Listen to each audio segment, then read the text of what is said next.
Good morning and welcome to the newsroom here on GH1 television with me, Awisi, Dede, Djangay. Let's take a look at our headlines this morning. Coming up, National Labour Commission to meet management of the National Identification Authority in effort to resolve ongoing nationwide strike by NIA staff. Also, President John Mahama leads cabinet to decide on government's position on proposals captured in the constitutional review process. And later, Paul Adam Otre accuses a governing National Democratic Congress of attempting to remove Kisi Ejabeng from office whenever investigations by the office involve persons linked to the party.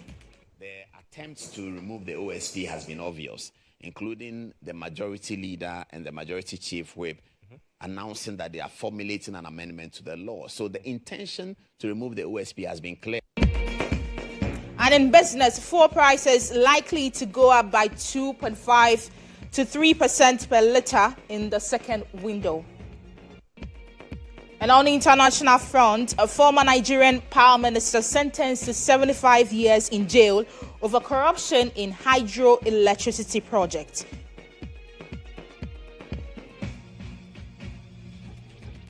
We have details of these and many more coming up shortly. Stay with me.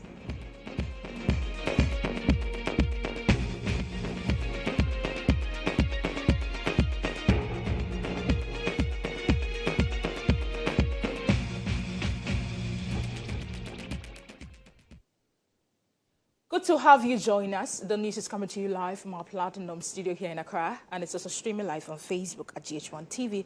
This morning, the National Labour Commission is expected to meet management of the National Identification Authority and leaders of the Workers' Union today, May 14, in effort to resolve the ongoing nationwide strike by NIA staff. The workers began the indefinite industrial action on Wednesday, May 13th, over delays relating to the implementation of agreed migration arrangement following the approval of the scheme of service in 2024, including issues concerning staff placement and salary migration. The union had earlier indicated that the strike would continue until the relevant authorities responded to their concern. Today's meeting is expected to provide a possible resolution to the impasse and pave the way for the restoration of services at the NIA offices across the country.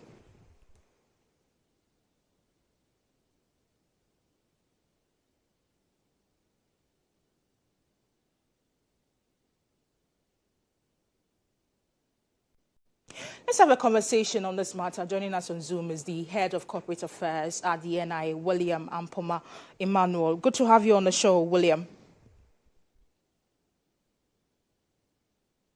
Hello, William. Can you hear me? Yes, I can hear you. Right.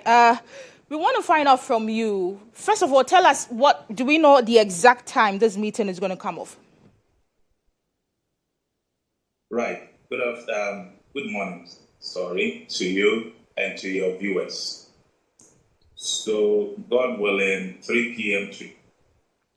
today, the management of the National Identification Authority, the CEO for Fair Wages and Salaries Commission, reps from Finance, and then members of the union will be meeting the National Labour Commission to resolve the issues that necessitated the industrial strike.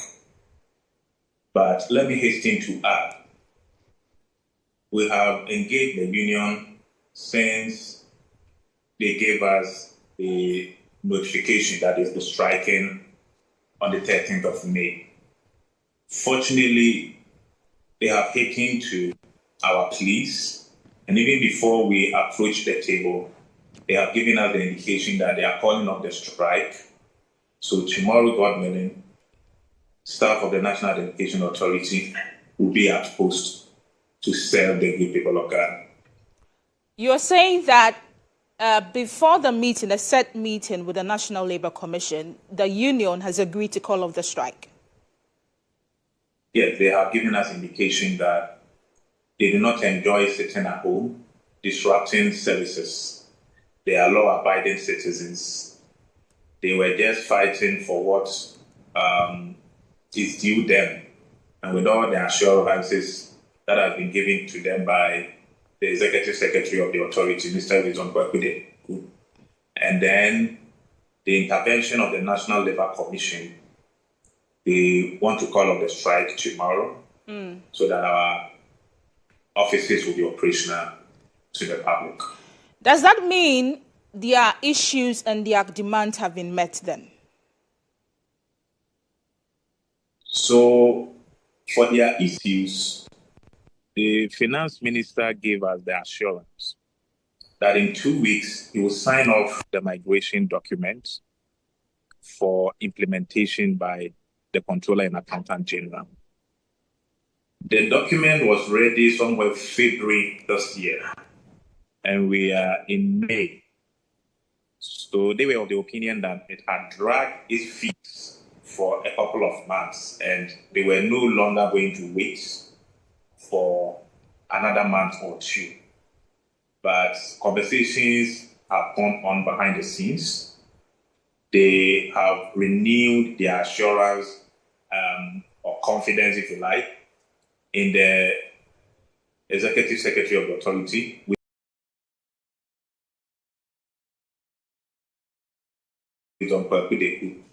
and some other, and so with the assurances and the commitment of management and other personalities, they have agreed to call off the strike, hopefully tomorrow, and pursue what is due them so that our members can enjoy a better condition of service. But, well, why did they have to get to this? I'm sure before they decided to go on strike, you knew of these concerns, right? Correct me if I'm wrong. So for us as management, when we took over, even the preparation of the migration document had stalled. Under the leadership of Mr. Wilson Kwakudeku, he worked together with the union, both the local union and the mother union, to ensure that the migration document is completed by Fair Wages and Salaries Commission. So it was under the tenure of this management that Fair Wages and Salaries Commission concluded their works on the migration document and then subsequently forwarded it to the Finance Ministry. I have always maintained that at the heart of the Executive Secretary's vision is to have a motivated workforce, because he always made the point that in every technological system, the weakest link to it is unmotivated staff. And so under his leadership, he is committed to ensuring that the staff are motivated so that we can work for the good people of Ghana.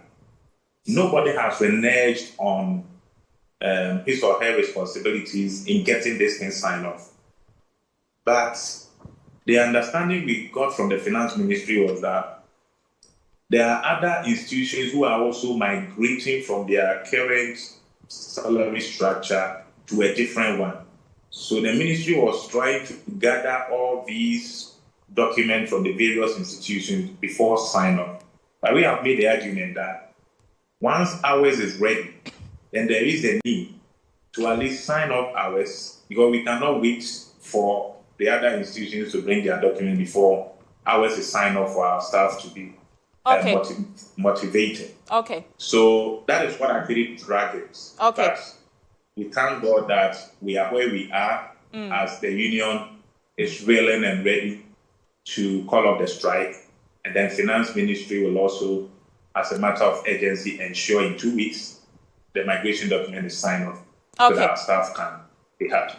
All right. Thank you so much. That was the head of corporate affairs at the NIA, Williams Ampoma Emmanuel, speaking to us, and he says that the union has called off their strike and they are expected to resume work tomorrow. Let's do other stories now. The National Health Insurance Authority has announced a temporary suspension of 3 pharmacies from participating in Ghana's National Health Insurance Scheme following the detection of an alleged irregularities during a routine claims verification exercise.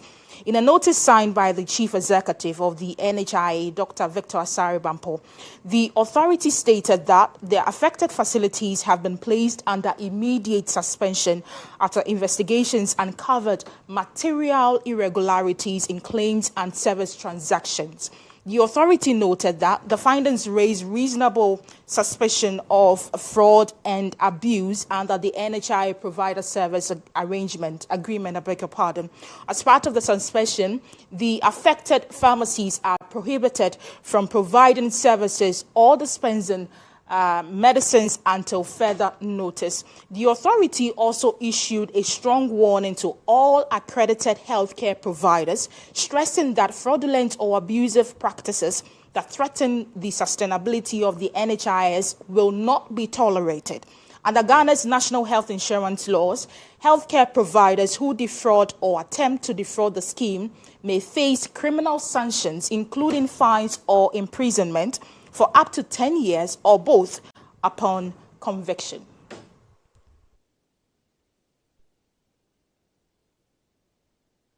President John Dramani Mahama will today chair a special cabinet meeting to decide government's position on proposals captured in the constitutional review process.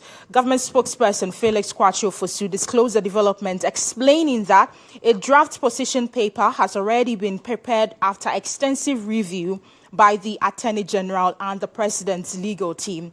He said the President earlier directed that the report be studied in detail to guide the government's response to the proposal contained in the constitutional review exercise.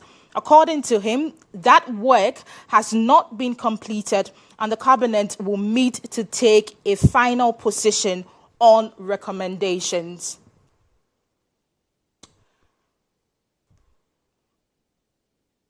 Well, let's cross over to the presidency. Our presidential affairs correspondent Abdul Hanan is on phone to give us the very latest on this particular matter. Hanan, good to have you on the program. What exactly is expected to happen at today's meeting? The first of all is been almost 6 months after the Constitutional Review Committee led by Professor H. Tosupenta presented its proposal to the President. The government is yet to make its position known on this particular document that has been presented to the government. But today happens to be one of the processes to really communicate to the public what the government position is on regarding some of the recommendations that have been made by the committee. And so the President is chairing this particular meeting involving the Vice President and also the principal legal advisor, that is Dr. Dominic Ayine, who is the Attorney General, has his legal advisor, Marietta Oponbru, who was the former Attorney General of the Republic, including other senior government officials, and including those who have years of legal knowledge and practice as far as this democracy is concerned. And so after the meeting today, we anticipate that in the coming days, the government will make its position known on which particular recommendation it is going to adopt, which one it is going to modify, and which one it is going to reject. All that will come up from today's proceedings, but as whether today will be the day that will be determined, we await the final outcome of the meeting. But what we are picking up is that after today's meetings, there's going to be further consultations, which I believe is going to be, again, with the Constitutional Review Committee to ask further questions, even though after the presentation was done, these meetings or some of these meetings have been held. But what we are picking it up is that there's going to be further consultations to be able to guide the government to bring out a particular document or adopt this review that will be in sync with the evolving democracy of our country and which would be adapted or accepted by the larger population of our country. So the President, the Vice President, including other senior government officials, are currently locked in this special cabinet meeting to decide what the fate of this Constitutional Review Committee's work is going to be for our dear country, Ghana. Thank you so much, Hanan, for bringing us that latest development on that cabinet meeting. Abdul Hanan Adam is our presidential affairs correspondent. The 2028 flag bearer of the opposition NPP, Dr. Mahmoud Bawumia, has criticized government over what he describes as growing attacks on free speech and democratic rights under the current NDC administration. In a statement, Dr. Bawumia alleged that officers, activists and supporters of the NPP have become target of intimidation, arrest and detentions since the NDC returned to office in January 2025. Dr. Bawumia argued that the pattern of actions being taken against opposition figures posed a threat to Ghana's democratic progress. He called on the NPP supporters to remain steadfast and continue participating in democratic accountability despite the alleged intimidation.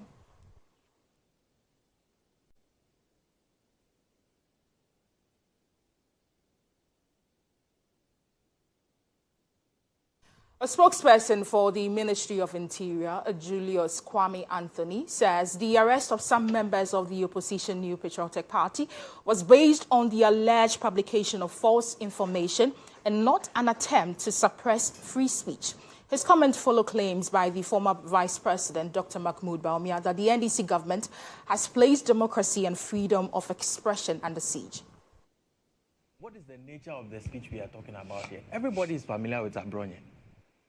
We must look at two things. One, is Abronye being, subjected to any process of law which one can allude to that is unlawful? I have read Dr. Bawumia's speech, and I looked for the point where he would tell us that this particular procedure in law is unlawful. I have not seen it. The entire speech. You can help us if there is any such thing. So none of the processes that you say Abronye was subjected to is unlawful. Not even the other guy. That's the first point. The second point is the moral grounding of the people who are making these particular statements. When Abronye was arraigned before court, did he make a case for bail? He did. That is required. Section 96 of Act 30. It is within the bosom of the judge to determine the conditions for bail. In fact, the practice direction of 2022 looks at multiple conditions, including even the demeanor of the accused person who is before court. You are saying people should not be arrested when they make publication of false news. It's not speech. You are trying to make it about free speech. It is publication of false news.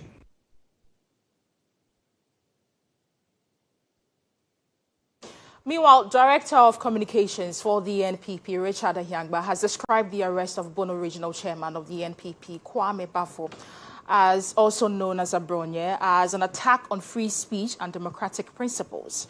An Accra Circuit Court on Wednesday, May 13, 2026, remanded Abronye into custody after he appeared before the court over the publication of an online video in which he allegedly made derogatory remarks about a circuit court judge.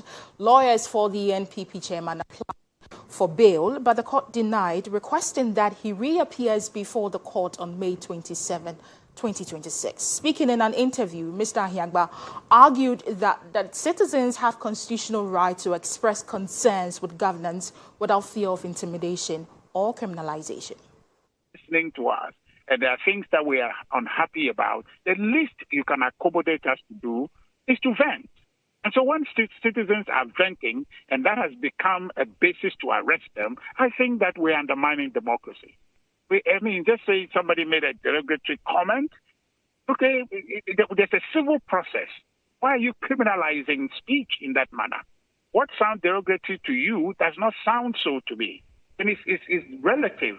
And so because you think that is derogatory, you don't like it, and you use state power to criminalize that opportunity for citizens to vent, that's regrettable.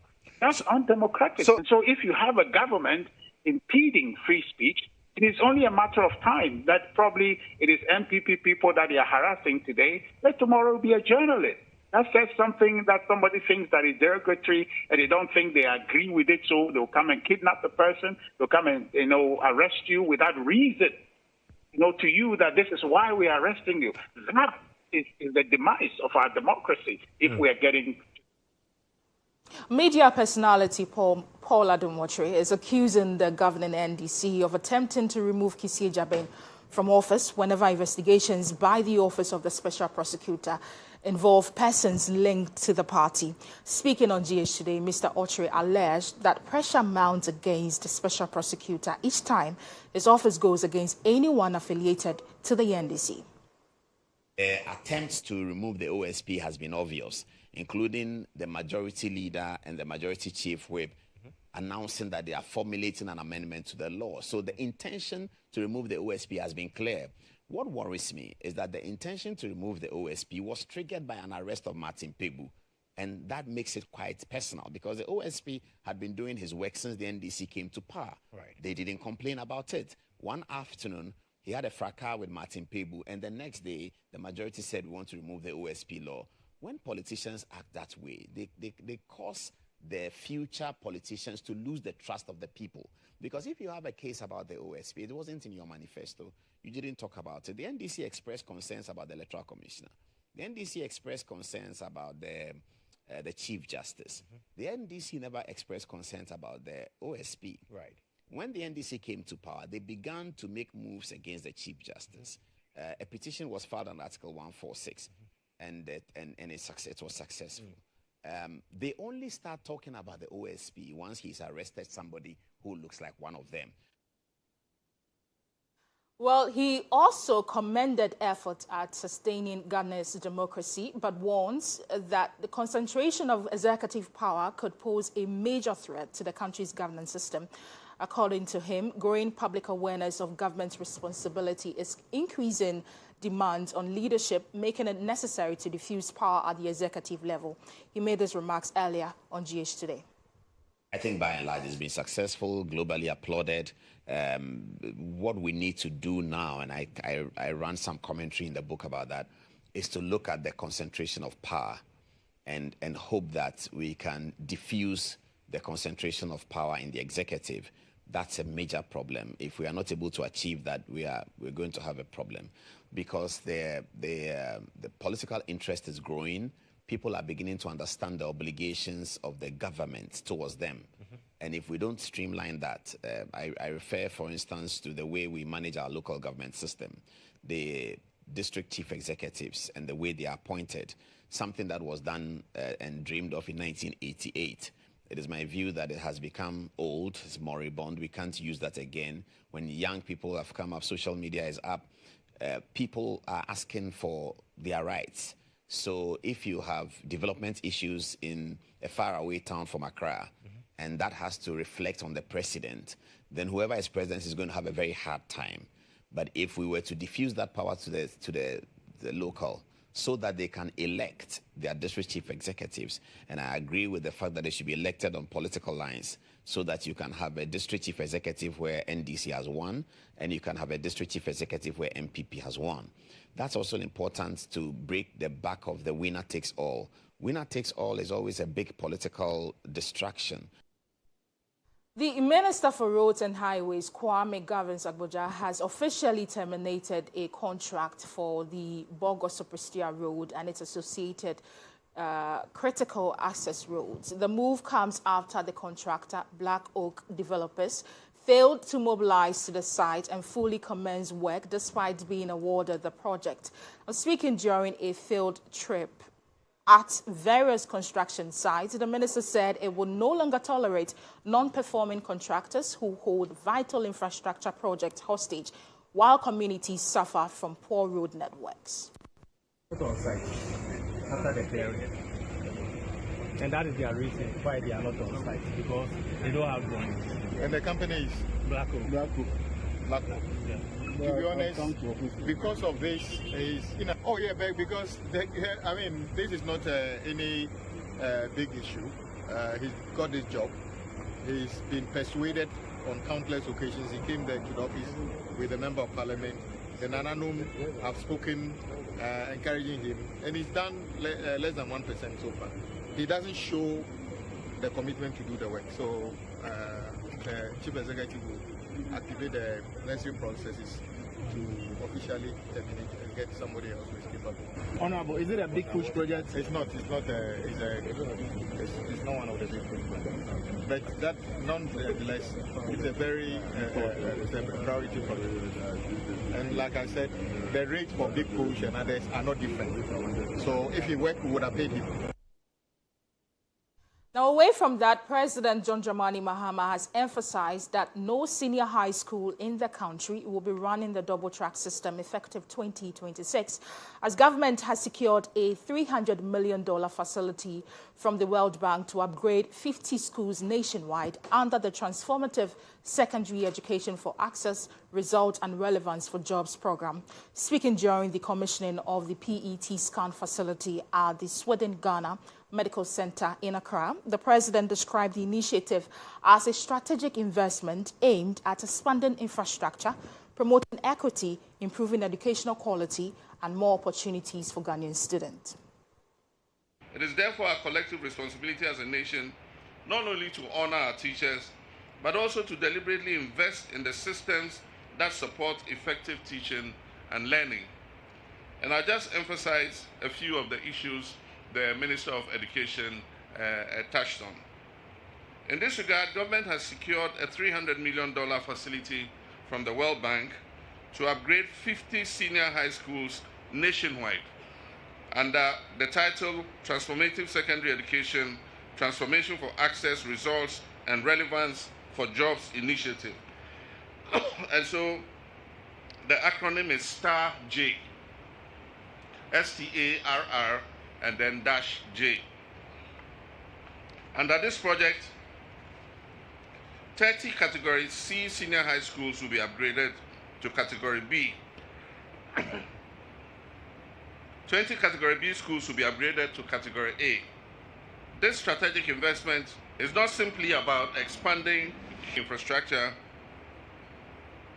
It is fundamentally about promoting equity, improving quality, and widening opportunities for every Ghanaian child. The Institute of Economic Affairs is urging government, parliament and organized labor to resist any attempt to renew the mining lease of Goldfields Ghana Takwa mine. The current lease, which expires in April 2027, has become the subject of growing debate following reports that Goldfields is seeking a 20-year extension. According to IEA, local mining firms, including engineers, planners, and Heath Goldfields, have the capacity to take over operations at the Takwa mines in what the group described as a move that will better serve Ghana's economic interests. Addressing the media, former Chief Justice and Council of State member Sophia Kufu called on governments, labor unions, and Ghanaians to oppose any effort to renew the lease. We are equally aware of attempts by Goldfields Limited to court the support of traditional authorities in Takwa and its environs for this proposed extension. The IEA considers the requested lease renewal or extension, whatever they choose to call it, to be deeply inimical to Ghana's long-term economic and strategic interests, and therefore calls on the government to soundly reject this approach, reject it decisively, while prioritizing a framework that secures meaningful Ghanaian ownership and control of the mines at Takwa. Meanwhile, former Speaker of Parliament, Professor Aaron Michael Quay, argued that Ghana is in a strong position to assume control of the mining sites when the lease expires. In many countries in the world, governments are renegotiating contracts which are still valid. Even there, people succeed in doing so. In Libya, in the Middle East, contracts were renegotiated at the sole instance of the owners of the raw material, and they succeeded. In our case, we are even in a better position. There will be no renegotiation. The lease, the contract will expire April of next year, just a few months to go. The question is, should we bring them back to operate that which we know is our lifeblood? The answer is no. Member of Parliament for Imprieso, David Opoku Ansah, also bad calls for local companies to take over the TACOA operations after 2027. Ghanaian resources must be owned by Ghanaians. That is the only way we can develop our country. And that is why I fully support or endorse the commentary that has been given by them. Virtually every year, we continue to produce experts in that industry. And I think it's about time that we take over these mines to ensure that we continue to create meaningful jobs for Ghanaians. I mean, the unemployment situation in our country continues. Let's have a conversation on this. The Executive Director of Center for Executive and Development Africa, Samuel Bekwai, joins me on phone. Samuel, good to have you on the program. What do you make of IEA's stance on this matter? Thank you. Listening to your viewers and listeners. Promoting Ghanaian ownership in the mine is a very good thing. However, we have to be cautious and strategic about this. Let's cast our mind back to the military government between 1970 and 1980. They had nationalized most of our mines with the same intent that we want Ghanaians to manage our own affairs. But at the end of the day, we saw the level of inefficiency, production going down, no sustainability measures put in place. We had to privatize them again under the Economic Recovery Program and Structural Adjustment Program. Given that this time it's a different approach that Ghanaians are pushing for, it's not supposed to be nationalized, but ensuring Ghanaian companies lead the management of our mines. I think it's a good thing, but you can't just do that out of nothing.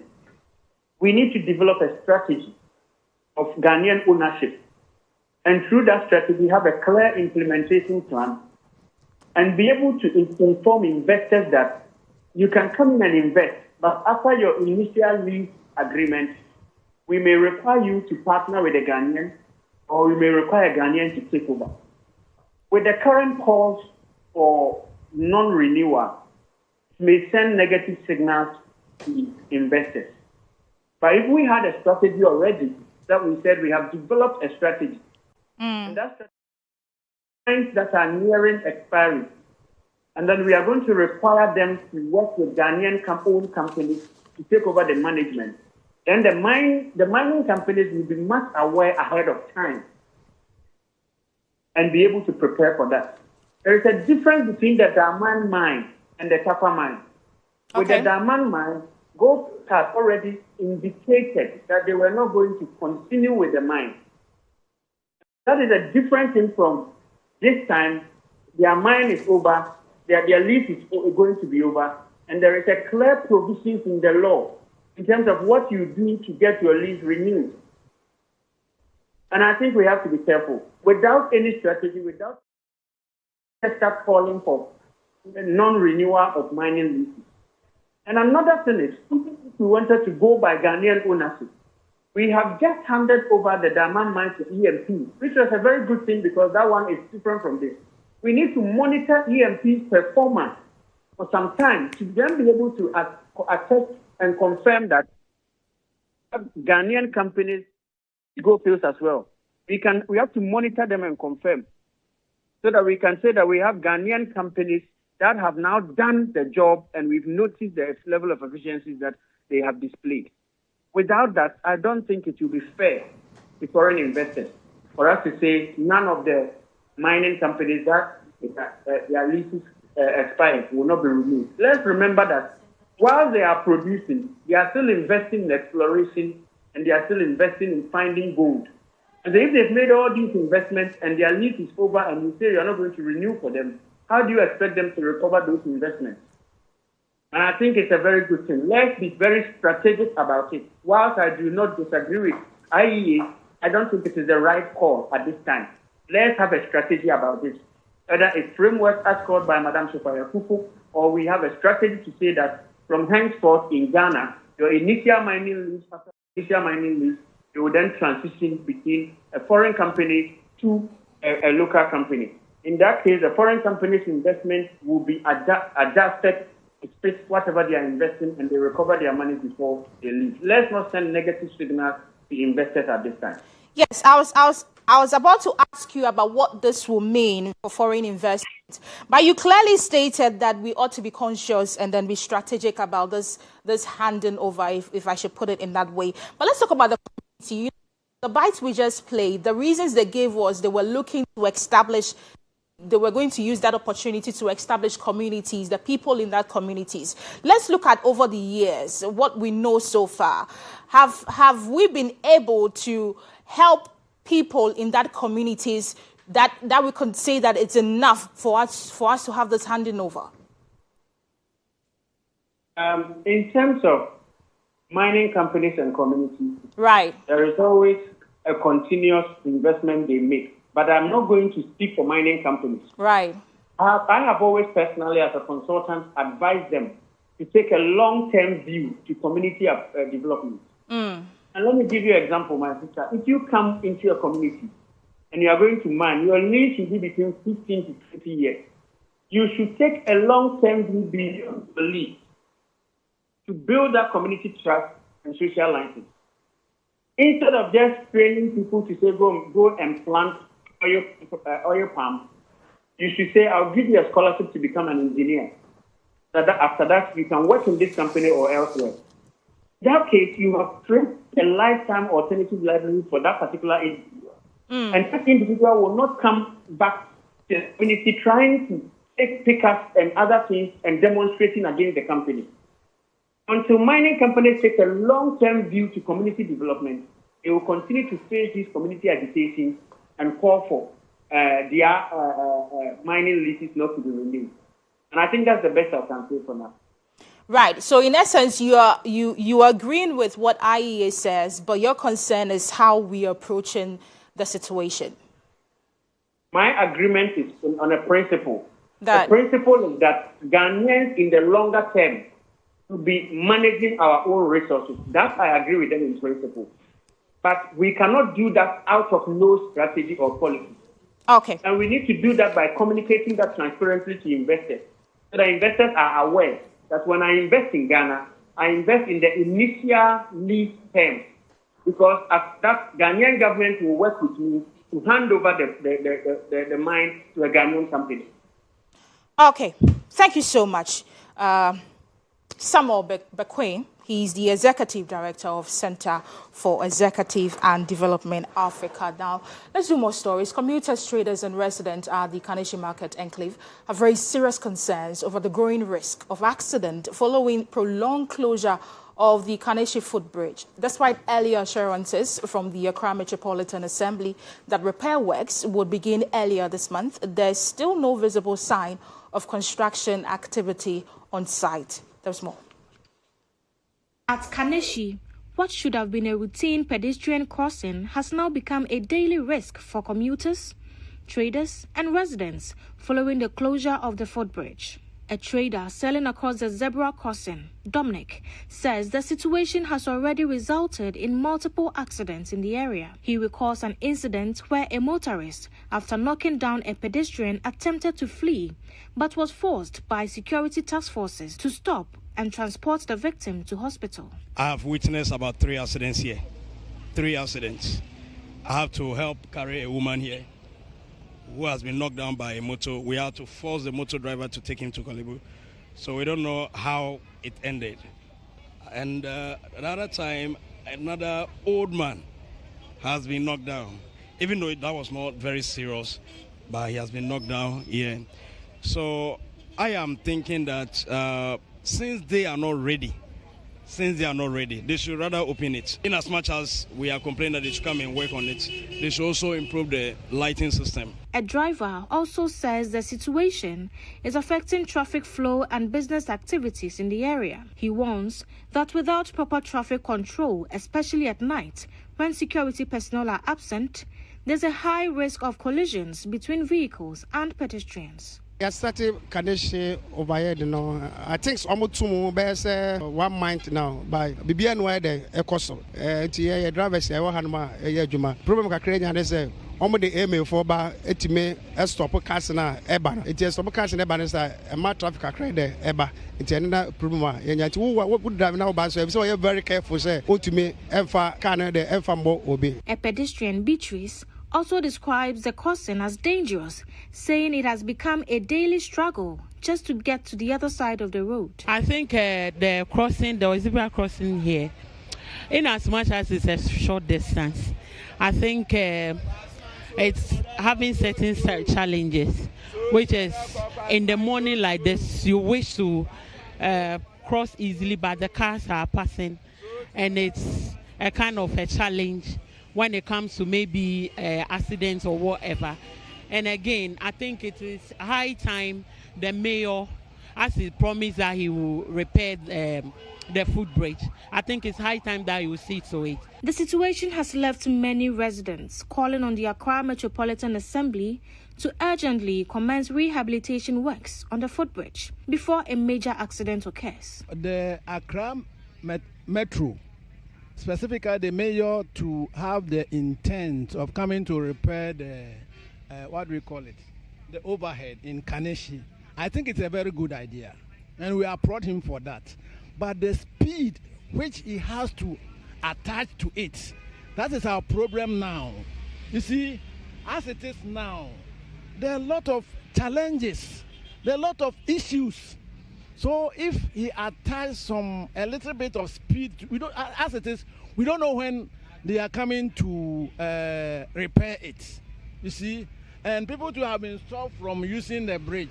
So we just want to plead with him that he should come as urgent as possible and attend to it, so that we don't have to wait for any mishap to happen before later we come and that kind of things. We're still watching Newsroom here on GH1 television with me, Awisi, Dede, Djangay. It's time for business. The Business Brief is brought to you by CompuGhana, passion for technology.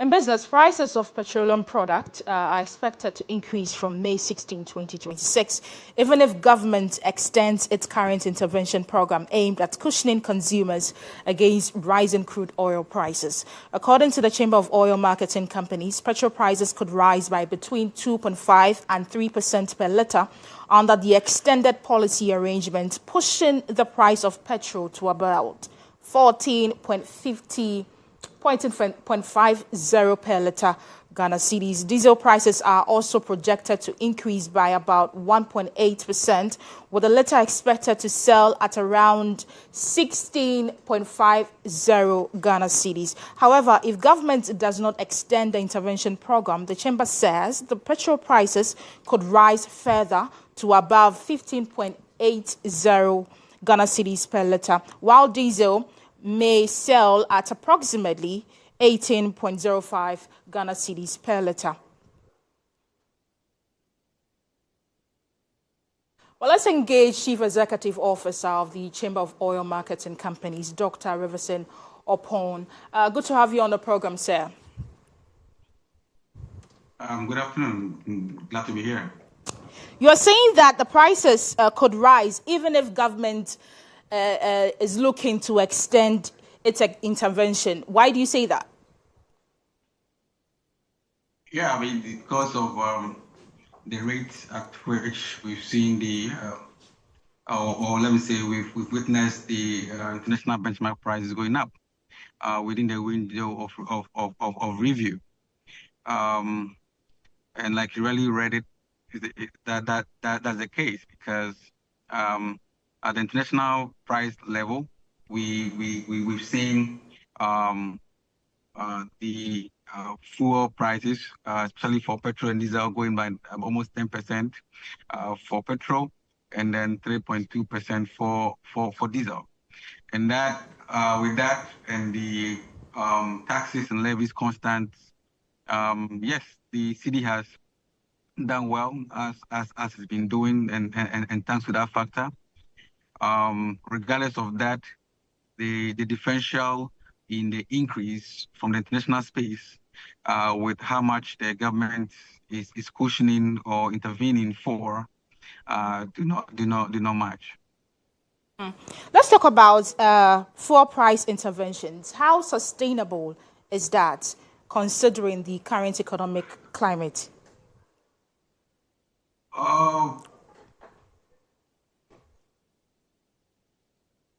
Well, it depends on the do. And today, if you look at the intervention the government is doing, looking at zeroing margins that are meant for industry operational activities, okay? That is fine with whatever purpose they intend to achieve. However, that will bring some level of insecurity in paying for services. I've already mentioned it, that this also would bring a bit of financial constraints on marketing companies. Thanks to MPA, yesterday we had a meeting, and that aspect has been delivered. So we expect oil marketing companies to receive their deficit from the discounts sold on diesel. Okay.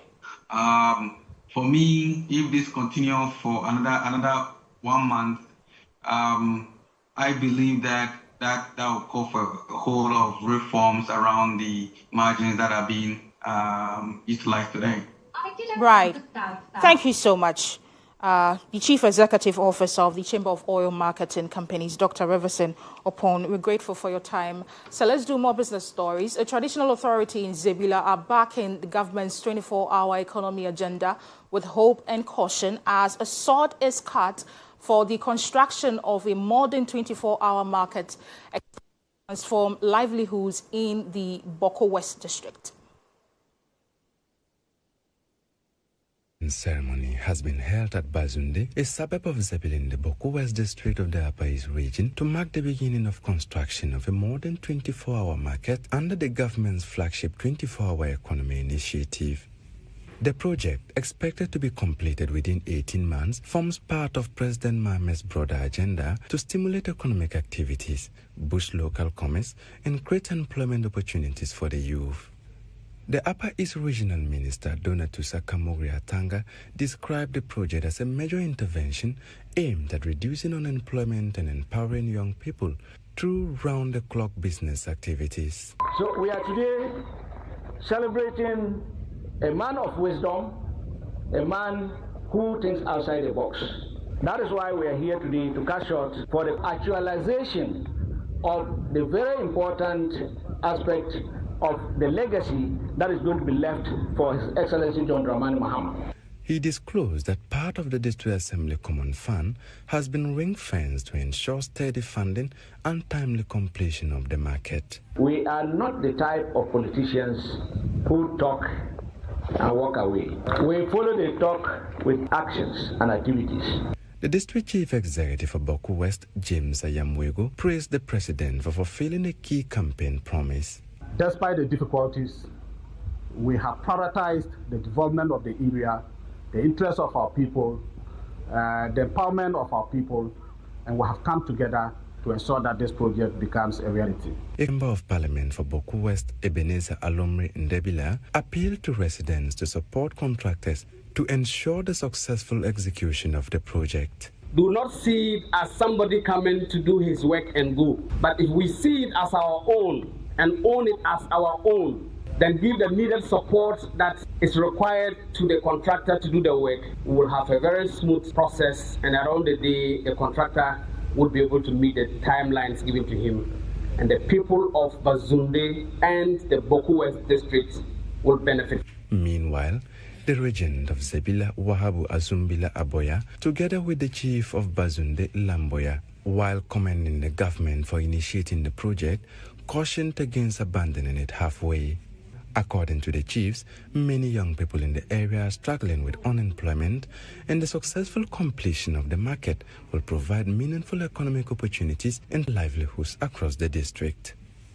Residents also expressed optimism that the project will open up the area for business growth and transform the local economy. Ghana's economy recorded strong growth in February 2026, with the monthly indicator of economic growth index rising to 111.3 compared to 103.3 recorded in February 2025. According to the latest data released by the Ghana Statistical Service, the economy recorded a year-on-year growth rate of 7.7%. Government statistician Al-Hassan Idrisu explained that month-on-month growth rates were not reported because the index is not seasonally adjusted.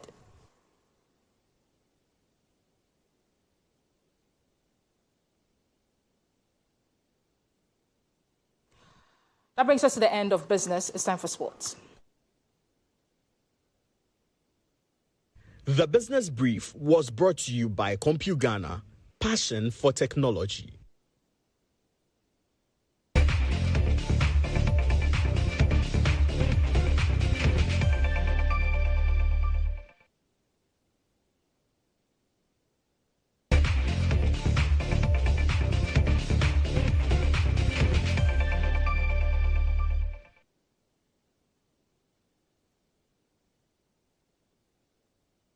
Well, and it's time for sports. My name is Felix Dazi.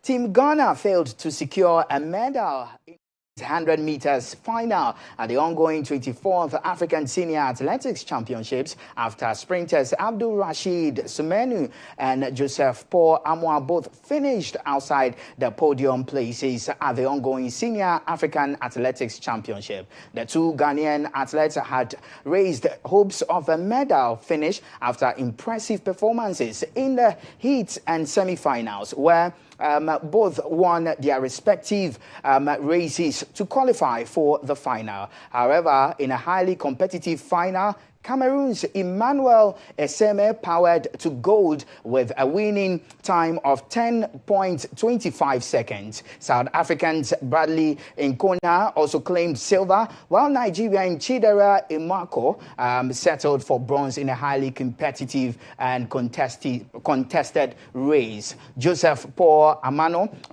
narrowly missed out on medals after finishing fourth with a time of 10.31 seconds, while Abdul Rashid Samenu also placed sixth after clocking 10.32 seconds.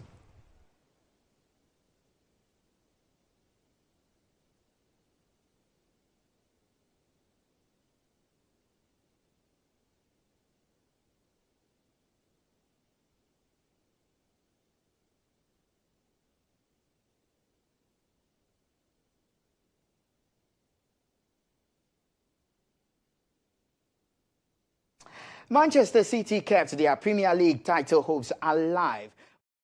3-0 victory over Crystal Palace in their outstanding league fixture at the Etihad Stadium. The crucial win sees Pep Guardiola's side cut the gap between themselves and league leaders Arsenal to just 2 points with only 2 matches left to play this season. Ghana international Antoine Semenyo was once again a standout performer for City after opening the scoring in the 32nd minute. The forward finished brilliantly after being set up by Phil Foden,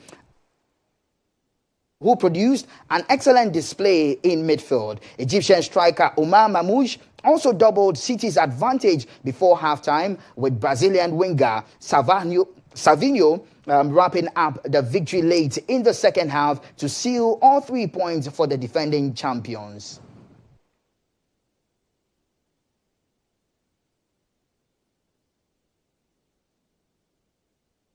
All right, that's it for sports. My name is Felix Dazi. Up next is international news.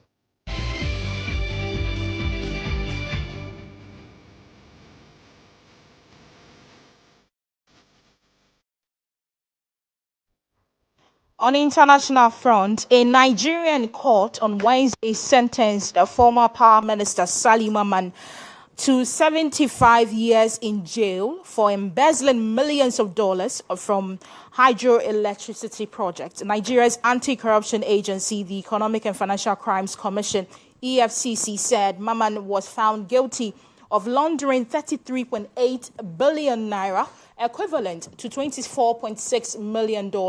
Nigeria is Africa's fourth largest economy and the continent's top oil producer, but it suffers from acute electricity shortages due to a crumbling grid and inadequate output. More than 40% of Nigerians have no access to grid electricity, according to the World Bank. Mamman, who was the energy minister between 2019 and 2021, was sentenced in absentia. He is the first minister who served under former President Buhari, who was revered for his anti-corruption stance, to be jailed for corruption. Several other top officials from Buhari's government are facing trial for fraud, including a former justice minister, an ex-central bank governor, and a former labor minister.